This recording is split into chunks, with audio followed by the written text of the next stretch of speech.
He thought she was just nobody, just another waitress in a cheap diner desperate for a tip. Alessandro Valenti, the most feared capo in New York, laughed in her face, dangling $100 bill like she was a pet. But he didn't expect her to lean in and whisper the one name that had been buried for 20 years. In that split second, the predator became the prey. Who is this girl, and how does she know the secrets that could destroy the entire Valenti empire? You are not ready for the twist in this story. Watch until the end. The rain in Seattle didn't wash things clean. It just made the grime slicker. Inside Sal's 24-hour eats, the fluorescent lights hummed with a headache-inducing buzz reflecting off the checkered linoleum floors that hadn't seen a proper scrubbing since the 90s. Mia Collins wiped the counter for the 10th time that hour. Her wrist ached. She was 24, but tonight she felt 50. The diner was mostly empty, save for a trucker asleep over his pie and a couple arguing in the back booth. Then the bell above the door didn't just jingle. It announced a change in atmospheric pressure. 3 men walked in. They didn't belong here.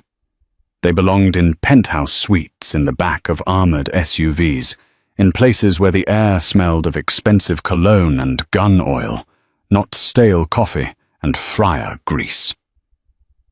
The man in the center was the gravitational pull. He was tall, wearing a charcoal suit that cost more than the diner's annual revenue. His hair was dark, swept back with precision, and his eyes were the color of cold espresso, dark, bitter, and alert. This was Alessandro Valenti. Mia didn't need to see a news report to know who he was. She felt the danger radiating off him like heat from a furnace. He was the heir to the Valenti crime family, the newly appointed Don of the West Coast operations. He slid into a booth near the window, his 2 guards taking up positions that blocked the exits without making it look obvious. Mia took a breath, smoothed her apron, and grabbed her notepad. Just a customer, she told herself. Just serve the coffee and survive the shift. She walked over, keeping her eyes low, but her posture stiff. Coffee. Alessandro looked up. He didn't smile. He examined her like one might examine a scratch on a Ferrari, a minor annoyance.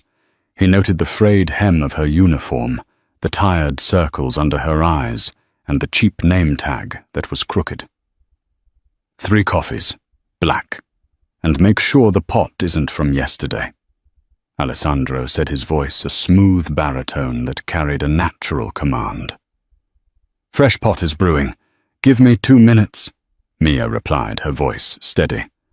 One of the guards, a brute named Rocco, snickered. She talks back, boss. Alessandro smirked, a cruel, teasing tilt of his lips. He reached into his jacket pocket and pulled out a money clip. He peeled off a fresh, crisp $100 bill and laid it on the sticky table. Then he peeled off another, and another. I'm sure you can make the coffee brew faster if you try, Alessandro drawled, tapping a manicured finger on the stack of cash. That's probably more than you make in a week, isn't it, sweetheart? Dance a little for us? Smile. Maybe I'll tip you enough to fix whatever is happening with your hair. It was a power move, a humiliation tactic he had likely used 1,000 times on people he considered beneath him. He expected her to scramble, to fawn, to blush and grab the money with trembling hands. Mia stared at the money. Then she looked at Alessandro. She didn't blush. The temperature in her eyes dropped to absolute 0. I'm a waitress, Mr. Valenti, Mia said, her voice dropping an octave, losing its customer service sweetness. Not a court jester. And my hair is fine. The silence at the table was deafening. Rocco's jaw dropped. Alessandro's smirk vanished, replaced by a look of genuine confusion, followed quickly by irritation. "You know my name," Alessandro said softly. It wasn't a question. "Everyone knows your name." Mia lied. She turned on her heel. "Coffee in 2 minutes." She walked away, her heart hammering against her ribs like a trapped bird. She shouldn't have provoked him. She should have taken the abuse, taken the money, and gone home. But she was tired. She was so tired of running and seeing him sitting there so arrogant, so alive, while her father was rotting in a grave in New Jersey. It snapped something inside her. She returned with the pot. She poured the coffee with a steady hand, despite the 3 pairs of eyes burning holes into her. When she finished pouring Alessandro's cup, he reached out and grabbed her wrist. His grip was like iron, but his touch wasn't violent yet. It was possessive. "You have a sharp tongue," Alessandro murmured, staring into her eyes, searching for fear. "I don't like sharp things. They tend to cut." "Then don't touch them," Mia whispered. Alessandro chuckled darkly. "I think you want the money. You're just playing hard to get. Tell you what. Tell me something interesting and I'll leave the tip. Tell me something boring and Rocco here throws you out the window." It was a game to him. A cruel game. Mia looked down at him. She saw the confidence of a man who had never faced consequences. "Something interesting," she asked. "Surprise me." Mia leaned down. She brought her lips close to his ear, invading his personal space in a way no one ever dared. She smelled of vanilla and old paper. "Ask your father what happened to the Vittoria Ledger in 1998. She whispered, her voice barely audible. "And ask him why he didn't check the trunk of the blue sedan before he crushed it." She pulled back. The color drained from Alessandro Valenti's face so fast it looked like he'd been shot. His pupils dilated. The arrogance evaporated, replaced by a raw, primal shock. The Vittoria Ledger. The blue sedan. Those weren't public knowledge. Those were the darkest, bloodiest secrets of the Valenti family secrets that only 3 people knew. And 2 of them were dead. "Who are you?" Alessandro rasped, his voice trembling with a mix of rage and terror. Mia dropped the check on the table. "Refill is free. Advice costs extra." Alessandro didn't drink his coffee. He watched the waitress Mia retreat behind the counter. His mind was racing, crashing through memories and family legends he had been told to never speak of. The Vittoria Ledger contained the proof of the Valenti family's involvement in rigging the mayoral elections in the late 90s, along with the hit order on a federal judge. It was supposed to have been destroyed. His father, the old Don, swore it was ashes. And the blue sedan. That was where they had supposedly hidden the body of the accountant who stole it. If this girl knew about the sedan, she knew where the bodies were buried. Literally.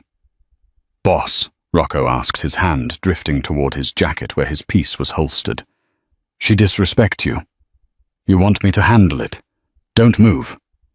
Alessandro snapped his eyes, never leaving Mia.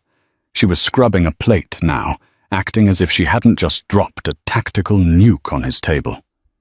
"Nobody touches her. If she dies, the information dies with her. Or worse, it gets released." Alessandro stood up. "Clear the diner." "Boss." "I said, clear the damn room." Alessandro roared, slamming his hand on the table. Rocco and the other guard, Dante, sprang into action. They approached the trucker and the arguing couple. Flashing guns and badges that didn't exist, they ushered the terrified civilians out into the rain. Mia didn't look up. She kept scrubbing. When the door locked and the blinds were drawn, Alessandro walked to the counter. The atmosphere was heavy, suffocating. "Turn around," he commanded. Mia set the plate down slowly. She turned. She leaned her hip against the stainless steel counter, crossing her arms. She looked small against the industrial kitchen backdrop, but her eyes held a fierlo that unsettled him. "You cleared out my paying customers," Mia said. "That comes out of my paycheck. I could buy this building and burn it down for kindling," Alessandro growled, leaning over the counter, invading her space. "Stop the games. Who sent you the Russos?" "The FBI. Nobody sent me," Mia said. "I'm just a waitress." "Bullshit." Alessandro swiped a rack of glasses off the counter. They shattered on the floor, a cacophony of breaking glass that made Mia flinch just barely. "Waitresses don't know about the Vittoria ledger. That name hasn't been spoken in 20 years. "Maybe you hang out in the wrong circles," Mia retorted. Alessandro stared at her. He needed to be smart. Violence was the blunt tool. He needed a scalpel. He took a deep breath, adjusting his cuffs, regaining his composure. The predator was back in control. "You know," he said, his voice dropping to a silky, dangerous purr. "People who know things about my family. They tend to have short life expectancies. Accidents happen. Cars lose brakes. Gas leaks." "Is that a threat, Mr. Valenti?" "It's a forecast." Mia let out a short, dry laugh. "You think I'm afraid of dying?" "You have no idea what I've been through. But you have everything to lose. Your empire is built on a foundation of sand, and I know exactly where to kick to make it all come down." Alessandro studied her face. He was looking for a specific feature, a resemblance. She had green eyes, striking vivid green. Where had he seen those eyes before? "What do you want?" Alessandro asked. "Money. We have plenty. I can write you a check right now that will let you retire to Fiji." "I don't want your blood money." Mia spat, her composure cracking for a second, revealing a deep, festering wound of hatred. "Then what? I want justice," she whispered. Alessandro laughed. It was a harsh sound. "Justice in this city, you're delusional. Maybe. Or maybe I'm just patient." Mia reached under the counter. Instantly, Rocco and Dante had their guns drawn, aimed at her chest. "Easy," Mia said, freezing. "I'm getting a cigarette." She slowly pulled out a pack of cheap menthols and a lighter. She lit one, blowing the smoke toward the ceiling fan. "You have 24 hours, Mia said calmly. "For what?" "To conversation," she said. "Go to the police. Turn over your father. Admit to what happened to Arthur Collins." Alessandro froze again. Arthur Collins, the accountant, the man who stole the ledger, the man in the blue sedan. He looked at Mia, really looked at her, the shape of her jaw, the nose, and those green eyes. "Collins," Alessandro muttered. "You're his daughter. You're the little girl. The one who ran away." Mia didn't answer. Her silence was confirmation enough. "My father looked for you for 10 years, Alessandro said, a strange mix of awe and horror in his voice. "He thought you died in the foster system." "He wished I died," Mia corrected. "But I survived. I waited. I watched. And now I'm serving you coffee." Alessandro realized the gravity of the situation. This wasn't a random leak. This was a vendetta.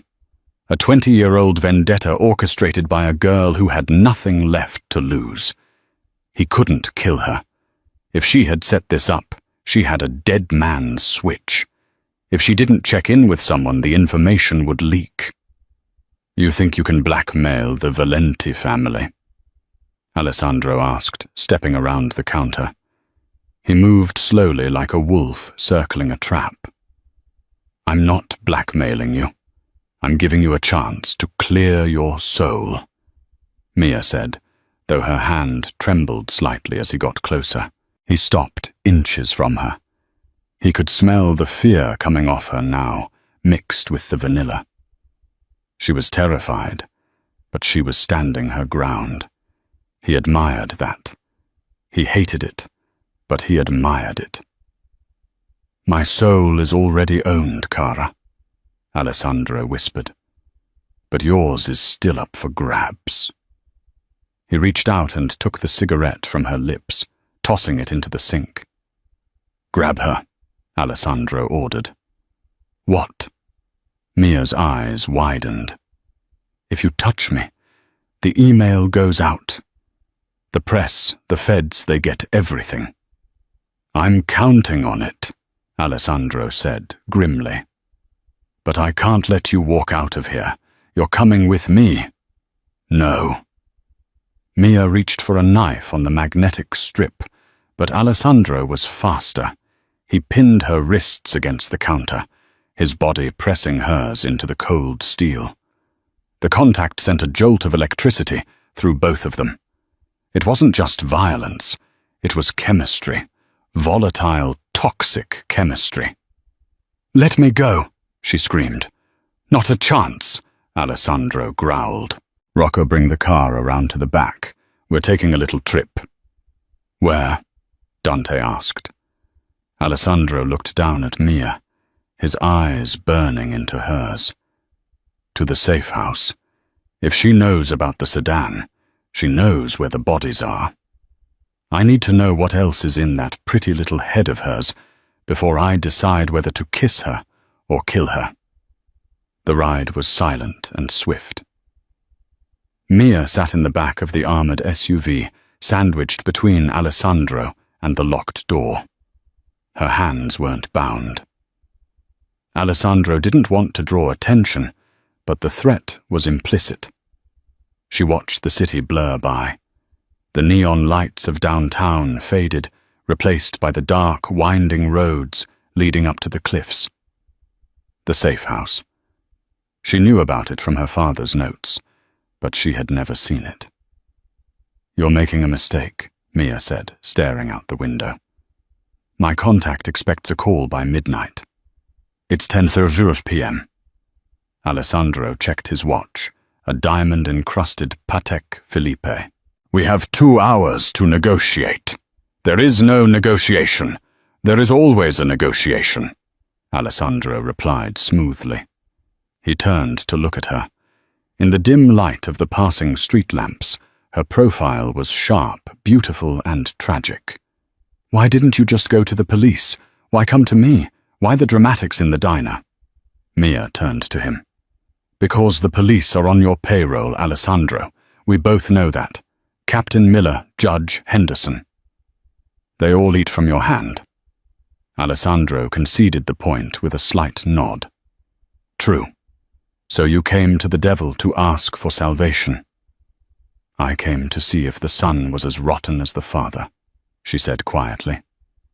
The car slowed, turning through a massive iron gate. The safe house was a fortress disguised as a modern mansion. Concrete walls, bulletproof glass, and armed guards patrolling the perimeter with Rottweilers. They pulled into the underground garage. Rocco opened the door. "Upstairs, the library," Alessandro ordered. "And get us something to drink. Scotch, the good stuff." Mia was ushered into a room that smelled of old leather and cigar smoke. It was masculine, imposing, and terrifyingly silent. Alessandro locked the heavy oak door behind them. "Sit." He gestured to a velvet armchair. Mia remained standing. "I prefer to stand." Alessandro sighed, taking off his jacket and tossing it onto a sofa. He rolled up his sleeves, revealing forearms corded with muscle and a faint scar running down his left wrist. "Suit yourself." He walked to a drink cart, pouring 2 glasses of amber liquid. He held one out to her. "I don't drink with kidnappers." "Suit yourself," he repeated, downing the shot in one go. He slammed the glass down. "Okay, Mia Collins, let's lay the cards on the table. You know about the Vittoria Ledger. You know about the sedan. What else? I know about the shipment coming in next Tuesday at the docks. Container 404, Mia said, watching his reaction closely. Alessandro's eyes narrowed. That was top-secret intel. Only his inner circle knew about the shipment of unregistered firearms coming from Eastern Europe.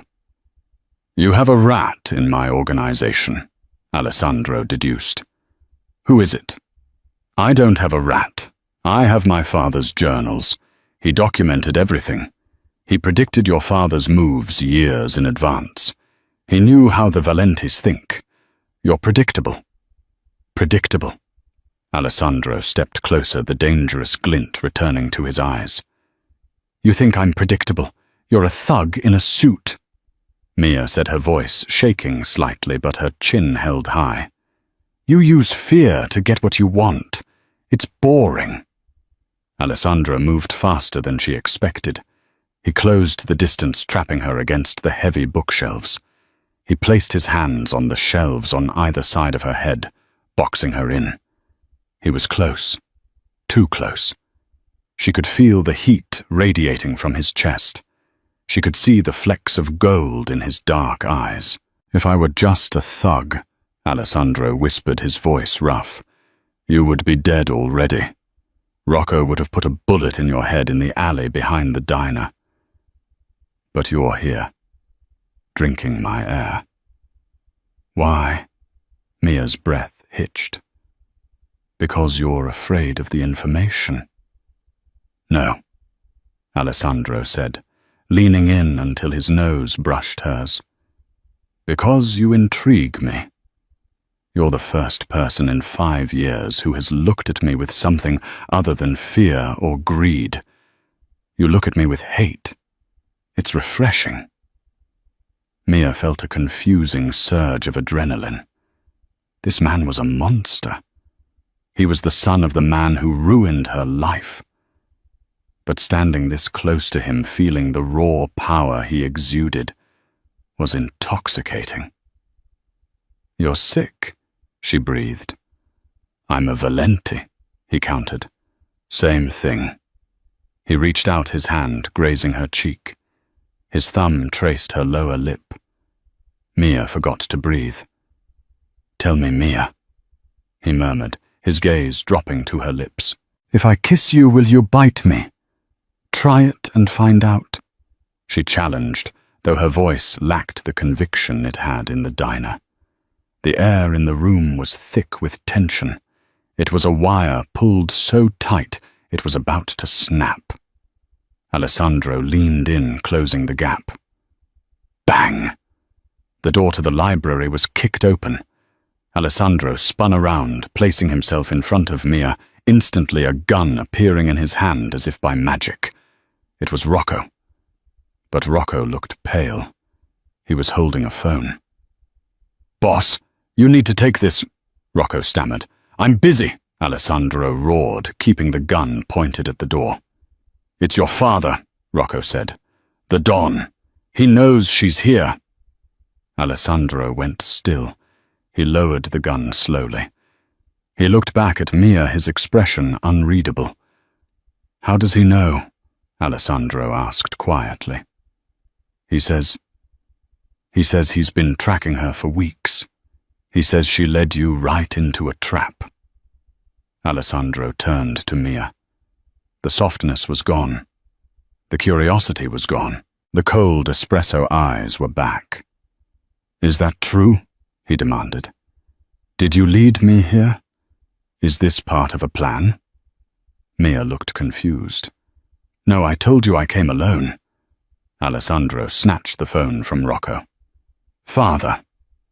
A rasping, wheezing voice came through the speaker loud enough for Mia to hear. Alessandro, you foolish boy, you brought the rat into the pantry. She isn't just the accountant's daughter. She's working with the Russians. Kill her. Now! Alessandro looked at Mia. The gun in his hand felt heavy.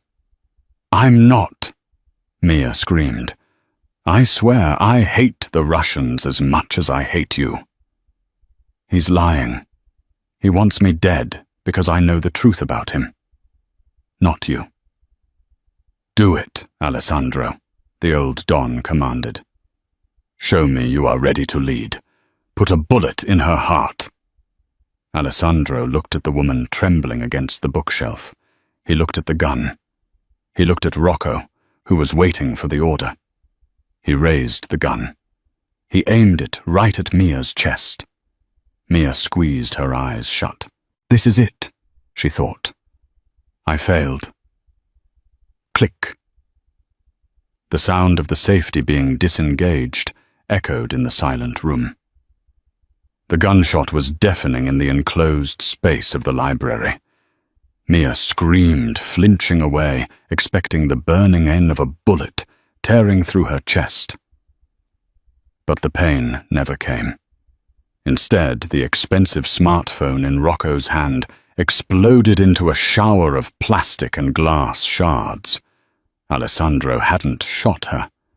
He had shot the phone. Rocco stared at his empty, stinging hand, then up at his boss, his mouth agape. Boss, what the hell? My father is losing his touch.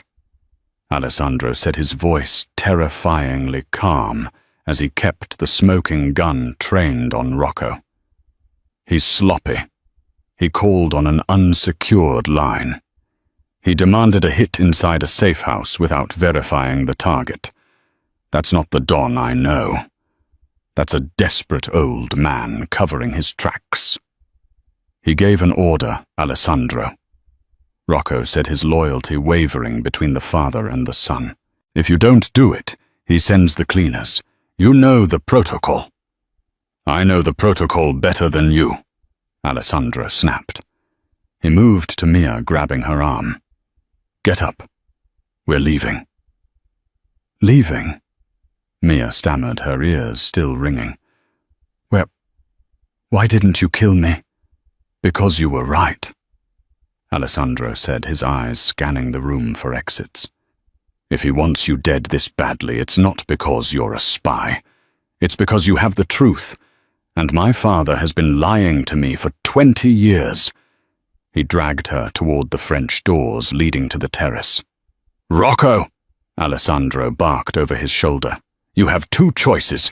You stay here, and tell the cleaning crew I went crazy and kidnapped the girl, or you come with us and die fighting a war you didn't start. Rocco looked at the shattered remains of the phone, then at the man he had served since they were teenagers. He pulled his own gun, checked the chamber, and sighed. I always hated the cleaning crew. They leave a mess, Rocco grunted. I'm with you, boss. Good. To the garage. Take the Aston Martin. It's faster than the SUV. They sprinted through the hallway. The house, usually a fortress of silence, now felt like a tomb waiting to be sealed. As they reached the garage, the perimeter alarms started blaring. A high-pitched wail that signaled a breach. They're already here, Alessandro cursed. He didn't wait for confirmation. He sent the hit squad before he even made the call. The garage door groaned open. Tires screeched on the concrete as 3 black sedans drifted into the driveway, blocking the exit. Men in tactical gear poured out, suppressed rifles raised. Get down! Alessandro shoved Mia behind a concrete pillar just as the air filled with the thwip, thwip, thwip of suppressed gunfire. Bullets chipped away at the stone, sending dust into their eyes. Mia was hyperventilating. This wasn't a movie. This was real. The smell of cordite, the sound of lead hitting metal, the shouts of men who wanted to kill her. Can you shoot? Alessandro asked, pressing a spare magazine into her hand. I'm a waitress, she yelled over the noise. You're a Valenti target now.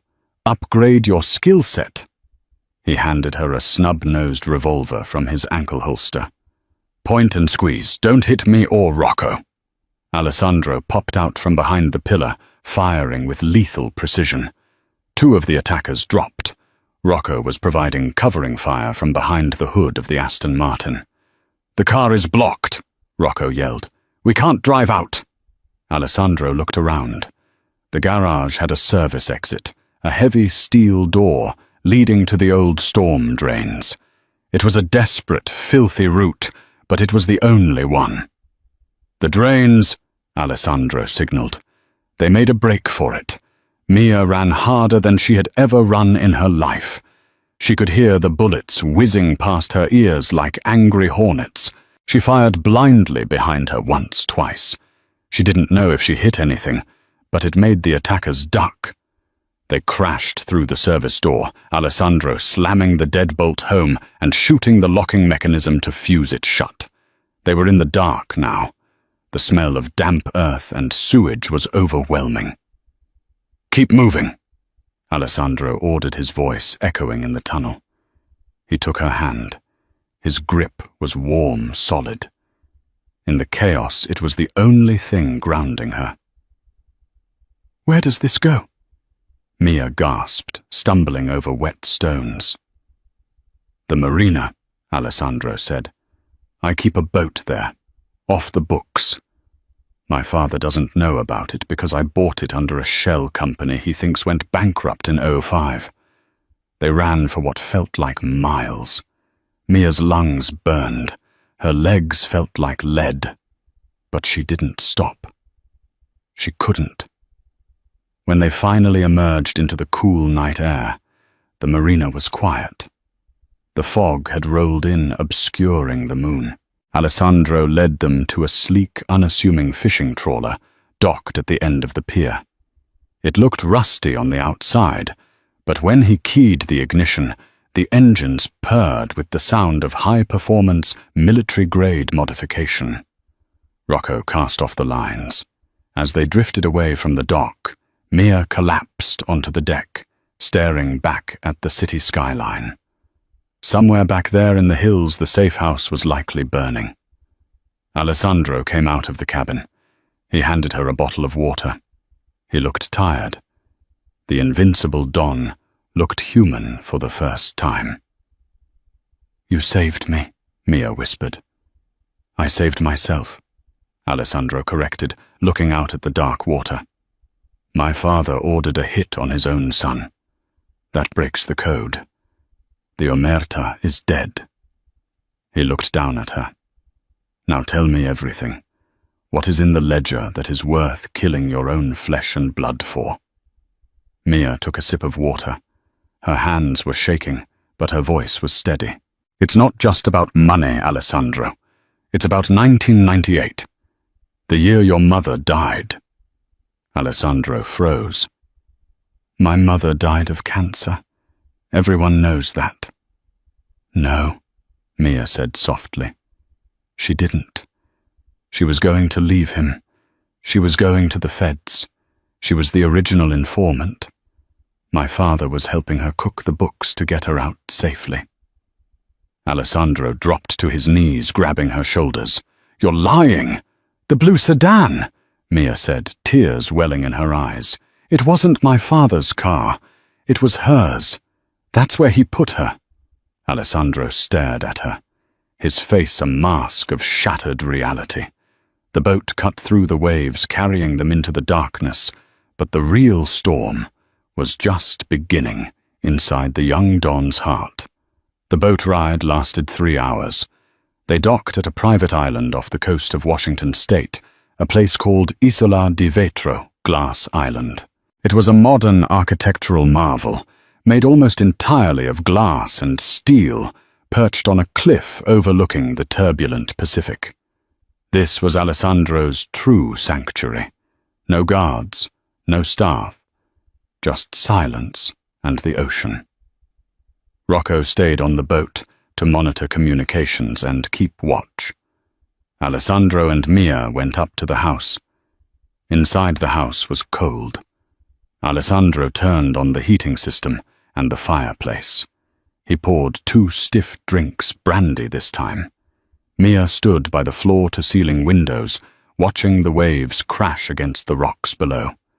She had showered and changed into one of Alessandro's oversized dress shirts. It smelled of him sandalwood and expensive tobacco. You have the evidence? Alessandro asked from the couch. He was staring at the fire, swirling the brandy in his glass. I have copies, Mia said, turning to face him. The original ledger is in a safety deposit box in Zurich, but I have the scans on an encrypted drive. Show me. Mia walked over to her discarded wet clothes and pulled a small waterproof flash drive from the pocket. She plugged it into Alessandro's laptop on the coffee table. She opened the file named Project Exit. Alessandro leaned in. He saw scanned handwriting. He recognized it instantly. It was his mother's elegant, looping script. He hadn't seen it in 20 years. He read the entries. August 4th, 1998. Carlo knows. I found the bug in the study. He looks at me differently now, not with love, but with calculation. I have to get Alessandro out. August 10th, 1998. Arthur Mia's father says the funds are ready. We leave on Tuesday. I told Alessandro we are going on a vacation to Disneyland. He is so excited. August 12th, 1998. He stopped the car. He knows. God help us. The last entry was unfinished, a scrawl of ink where the pen had been dropped. Alessandro sat back, his face pale. A single tear escaped his eye, tracking through the grime on his cheek.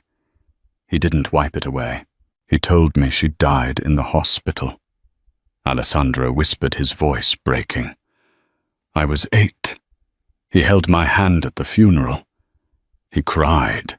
He said, "We have to be strong for Mama." He stood up suddenly and threw his glass into the fireplace. The alcohol flared up a burst of blue and orange flame. He killed her. Alessandro roared, the rage finally ecloding. He killed her, and he raised me to be just like him. He made me a monster in his own image.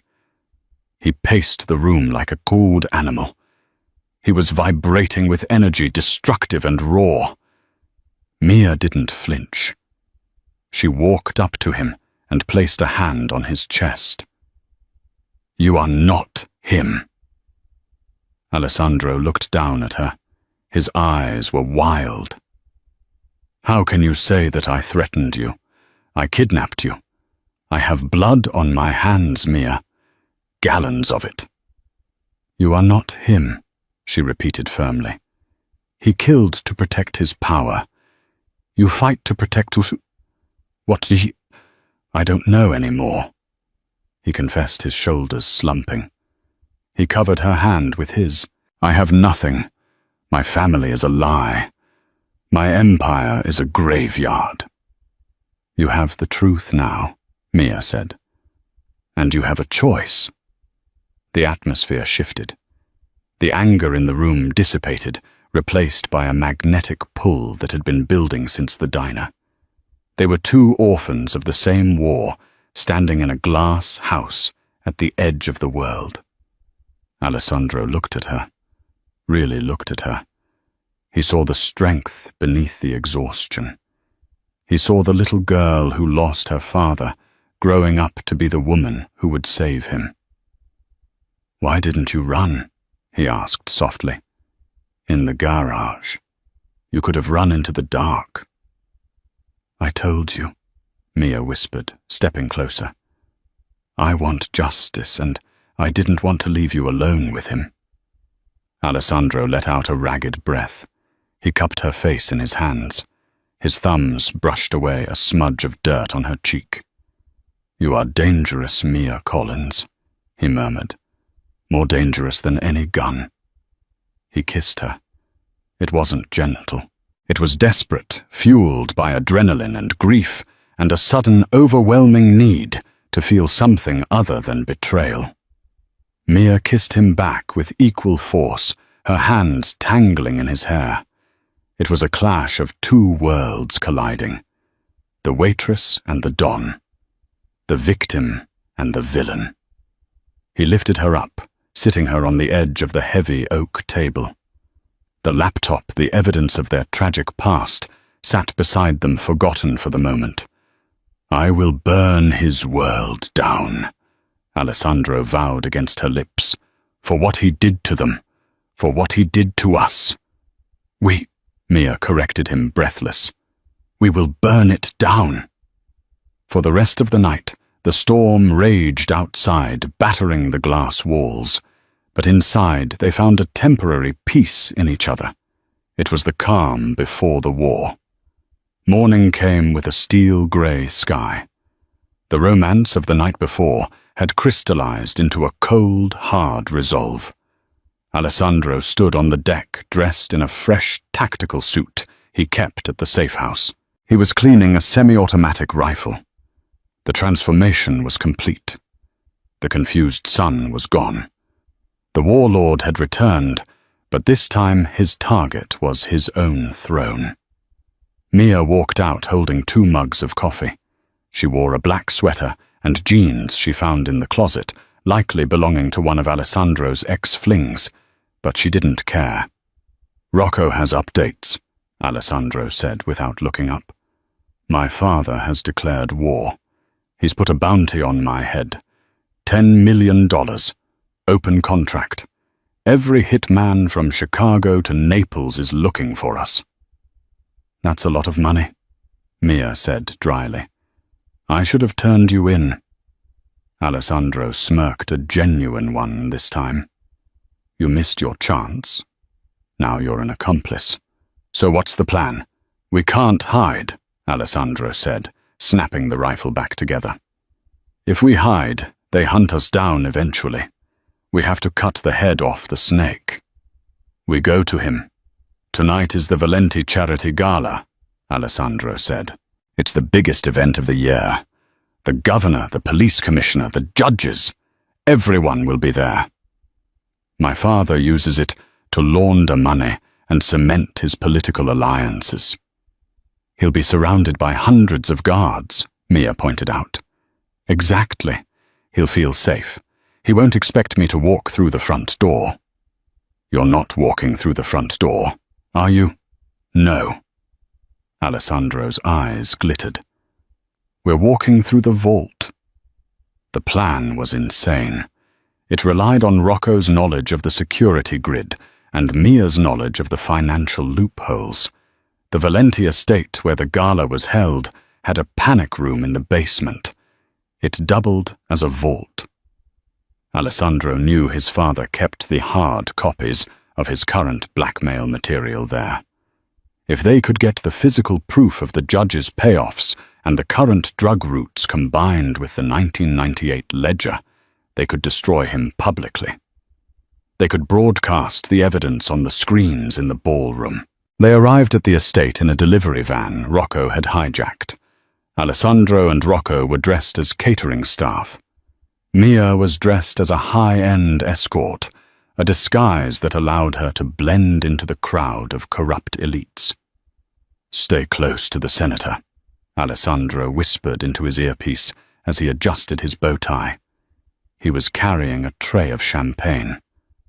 "He's our ticket past the first checkpoint." Mia, wearing a stunning red dress that Rocco had miraculously procured, walked arm in arm with a bewildered elderly senator she had charmed at the entrance. She slipped past the metal detectors. The ballroom was a sea of diamonds and hypocrisy. At the head table sat Don Carlo Valenti. He looked frail.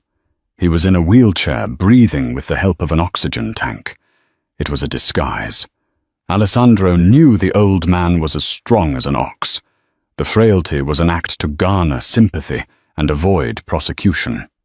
Mia felt a chill run down her spine as she looked at him, the man who killed her father.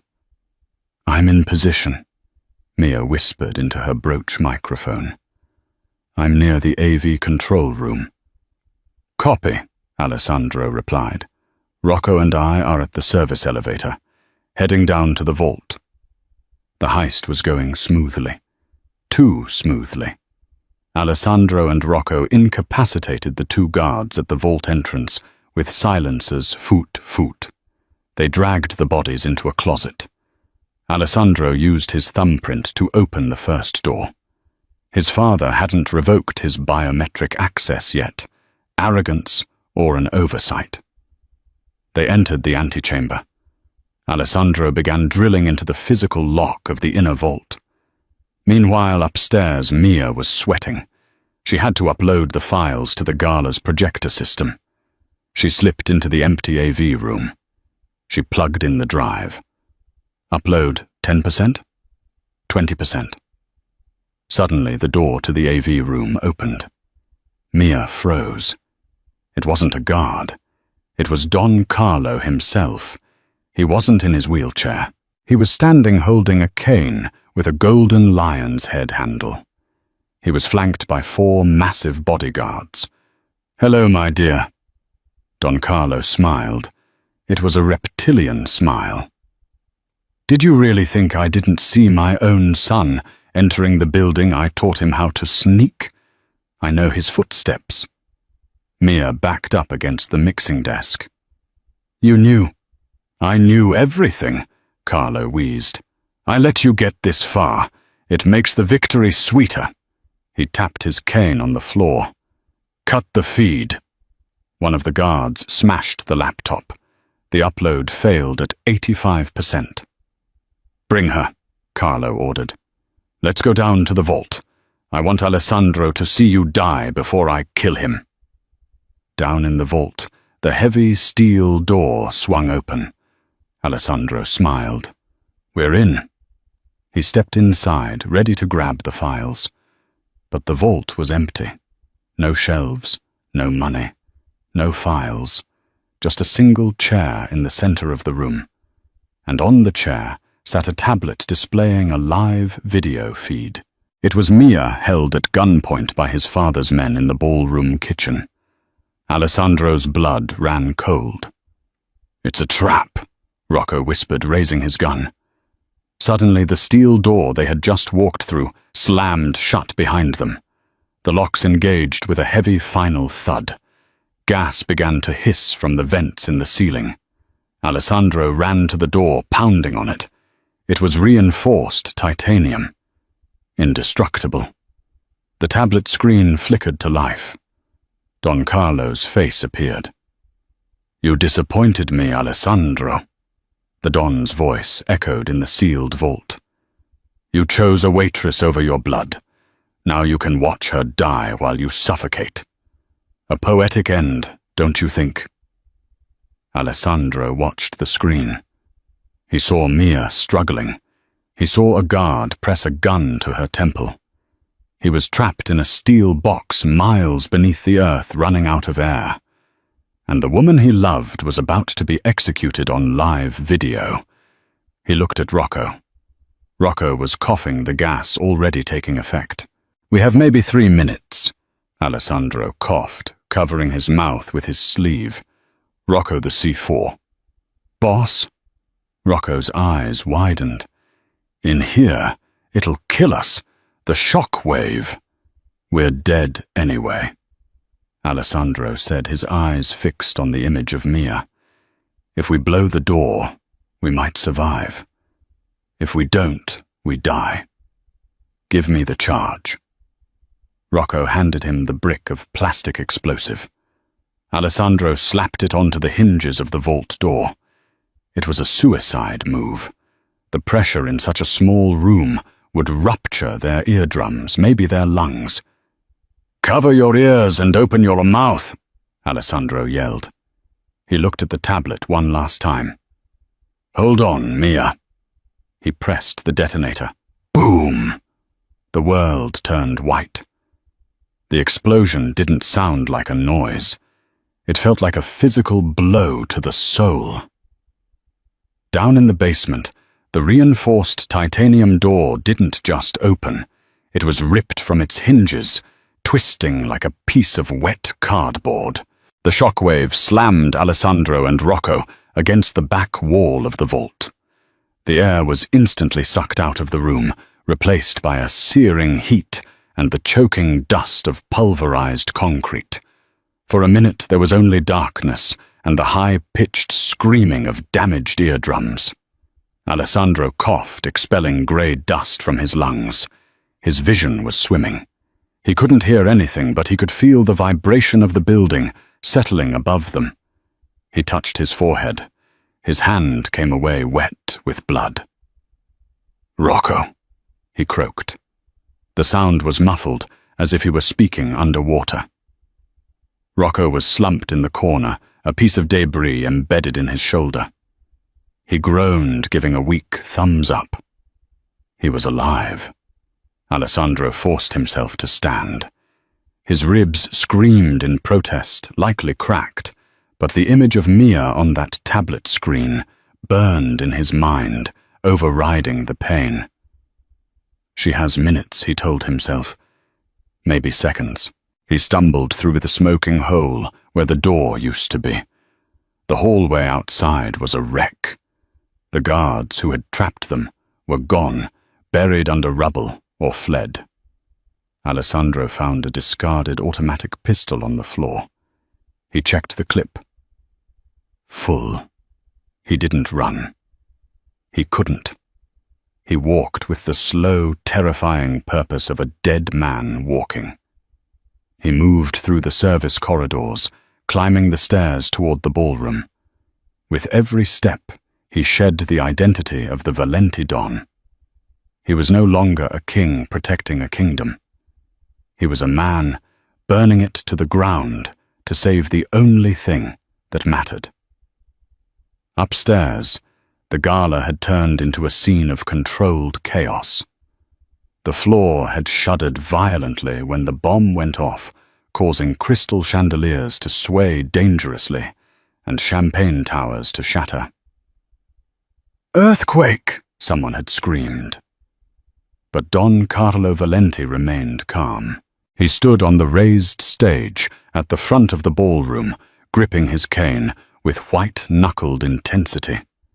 He knew what that tremor was. It was the sound of his problems being buried. He signaled to his guards. They dragged Mia out from the wings. She was bruised, her red dress torn at the shoulder, but her head was high. She looked at the panicked crowd, then at Carlo. "Ladies and gentlemen, please!" Carlo's voice boomed over the microphone, regaining control of the room. The corrupt judges, the bribed senators, and the wealthy socialites quieted down, looking to their leader. "A minor gas line issue in the kitchen," Carlo lied smoothly. "It is under control. But before we resume the festivities, we have a small matter of personnel to handle." He gestured to Mia. "This woman," Carlo announced, pointing a shaking finger at her, "is an industrial spy. She attempted to sabotage our charity efforts tonight. She tried to frame this family." Mia struggled against the grip of the two guards holding her arms. "He's lying!" she screamed, her voice raw. "He killed his wife. He killed Arthur Collins. The evidence is in the vault. The vault is destroyed," Carlo whispered to her off mic, a cruel smile twisting his lips. "And my son is inside it. You failed." Mia's knees buckled. "Alessandro." "No," she whimpered. The fight drained out of her. If Alessandro was dead, nothing mattered. The ledger, the justice, the revenge, it all turned to ash. "Take her out the back," Carlo ordered the guards loud enough for the front row to hear. "Call the police. Have her arrested for trespassing." He leaned in closer, whispering only for her. "Take her to the jagged rocks. Make sure she slips." The guards began to drag her away. The crowd murmured, unsure of what was happening, but too afraid of the Valenti influence to intervene. Then the double doors at the back of the ballroom didn't open. They were kicked open. A hush fell over the room. Alessandro stood in the doorway. He looked like a spectre rising from hell. His tuxedo was shredded, covered in white dust and dark blood. His face was a mask of red and grey, but his eyes, those cold espresso eyes, were locked onto his father. "Alessandro," Carlo gasped, his face draining of color. He took a step back, hitting the podium. "It's impossible." Alessandro walked down the center aisle. The crowd parted for him like the Red Sea, terrified by the sheer violence radiating off him. "Let her go," Alessandro said. His voice wasn't loud, but in the silent room it carried like a thunderclap. The guards holding Mia hesitated. They looked at the battered man walking toward them, then at the old man on the stage. "Kill him!" Carlo shrieked, his composure shattering. "He's gone mad! He's trying to kill me! Shoot him!" The 4 bodyguards on stage raised their weapons. "No!" Mia screamed, finding her strength again. She bit the hand of the guard, holding her, stomping on his instep with her heel. He yelped and let go. Mia didn't run for the exit. She ran for the AV table. The laptop was smashed, yes, but the system was still connected to the cloud server. The upload had stopped at 85%. "Come on, come on," she prayed, her fingers flying over the mixing console. She didn't need the laptop. She just needed to unmute the audio channel she had queued up before they caught her. Alessandro kept walking. The guards opened fire. Bang bang, Alessandro didn't flinch. He raised his own weapon and fired 2 precise shots. 2 guards dropped. He was a machine, moving through the pain, fueled by a lifetime of lies. He reached the steps of the stage. He was out of ammo. He threw the gun aside and climbed the stairs. The remaining 2 guards charged him. Alessandro caught the first one's punch, twisting his arm with a sickening crunch, and used him as a human shield against the other. He tossed them aside like rag dolls. He stood before his father. Don Carlo was trembling. He raised his cane to strike, but Alessandro caught it in mid-air. With a simple twist, he ripped the cane from the old man's grip and snapped it over his knee. "It's over, father," Alessandro said. "You ungrateful wretch," Carlo spat. "I gave you everything. I built this city for you." "You built a cage," Alessandro corrected, "and you filled it with ghosts." Suddenly a voice filled the ballroom. A recorded voice amplified by the massive concert speakers. It was the audio file Mia had managed to trigger. It wasn't the ledger. It was the recording from the library, from the night before. "Alessandro, you foolish boy. Kill her. Now. Do it, Alessandro. Show me you are ready to lead. Put a bullet in her heart." Then another clip played. An older one. Digitalized from the files Mia's father had kept. A phone recording from 1998. "Arthur, take care of the boy. I have to put Vittoria in the ground. She talks too much. The blue sedan is ready." The room went deathly silent. The senator dropped his champagne glass. The police commissioner, who had been sipping scotch in the VIP booth, slowly set his glass down. The admission was there. Public. Undeniable. Murder. Conspiracy. Carlo looked around the room. He saw the shift in their eyes. The fear was gone, replaced by judgment. The sharks smelled blood in the water, and this time the blood was his. "Turn it off!" Carlo screamed at the sound booth. "It's a fake! It's AI! It's a lie!" But nobody moved. Police sirens wailed in the distance, getting closer. Alessandro looked at his father with pity. "The blue sedan was dredged up from the lake this morning, father. I sent Rocco's cousins to find it while we were on the boat. They found the remains. DNA doesn't lie." Carlo slumped. The air went out of him. He looked old, small, and pathetic. "I did it for the family," he whispered. "No," Alessandro said, turning his back on him. "You did it for yourself." Alessandro walked over to Mia, who was standing by the soundboard, tears streaming down her face. He didn't care about the blood or the dust or the police storming the entrance.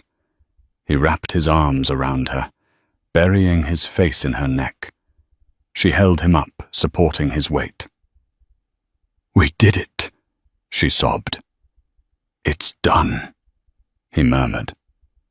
As the police handcuffed Don Carlo Valenti and wheeled him out of his own gala, the flashbulbs of the press captured the image of the fallen king. But the image that would captivate the world was the one in the center of the room, the Mafia prince and the waitress holding each other amidst the ruins of an empire, finally free. 6 months later, the bell above the door of Sal's 24-hour Eats jingled. The diner had been renovated. The floors were clean, the neon sign was fixed, and the smell of stale grease was replaced by the aroma of high-quality Arabica beans. Mia was behind the counter, but she wasn't wearing a uniform. She was looking over the ledger, the legitimate ledger for the business she now owned. The door opened, and a man walked in. He wore a simple leather jacket and jeans. No suit, no bodyguards. The scars on his face had faded, but they added a rugged character to his handsome features. Alessandro. He walked to the counter and sat on a stool. "Coffee?" Mia asked, smiling. "Only if it's fresh," he replied, a playful glint in his eyes. "Brewed it myself." She poured him a cup. "How did it go?" "The lawyers say the asset liquidation is complete," Alessandro said, taking a sip. "The Valenti crime syndicate is officially defunct. The money from the auction of the estate has been donated to the victims' families' fund." "All of it. Every cent," Alessandro said. "I kept enough to buy a small house up the coast, and a boat, a real fishing boat this time." He reached across the counter and took her hand. "But I'm missing a first mate." Mia looked around the diner. It was her life. But looking at Alessandro, she realized her life wasn't about the place anymore. It was about the person. "I think Sal can manage the place without me," Mia said, untying her apron. "He's been looking for a promotion." She tossed the apron onto the counter. "Where are we going?" she asked. Alessandro didn't pull out a stack of cash this time. He pulled out a ring, simple, elegant, with no blood diamonds, just a promise. "Anywhere we want," he said. "No secrets, no shadows, just us." Mia leaned over the counter and kissed him. It tasted like coffee rain and freedom. Outside, the rain washed over Seattle, but for the first time in 20 years, the city felt clean. And that is the incredible end to the story of the Mafia boss and the waitress. From a tense encounter in a diner to bringing down an entire empire, Alessandro and Mia proved that the truth is the most dangerous weapon of all. I hope you enjoyed this roller coaster of drama, romance, and justice. If you loved this story, please hit that like button. It really helps the channel. What did you think of Alessandro's redemption? Did Don Carlo get what he deserved?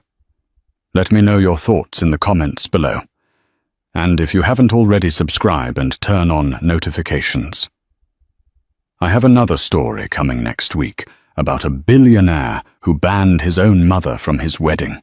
You won't believe the reason why. Thanks for watching, and see you in the next video.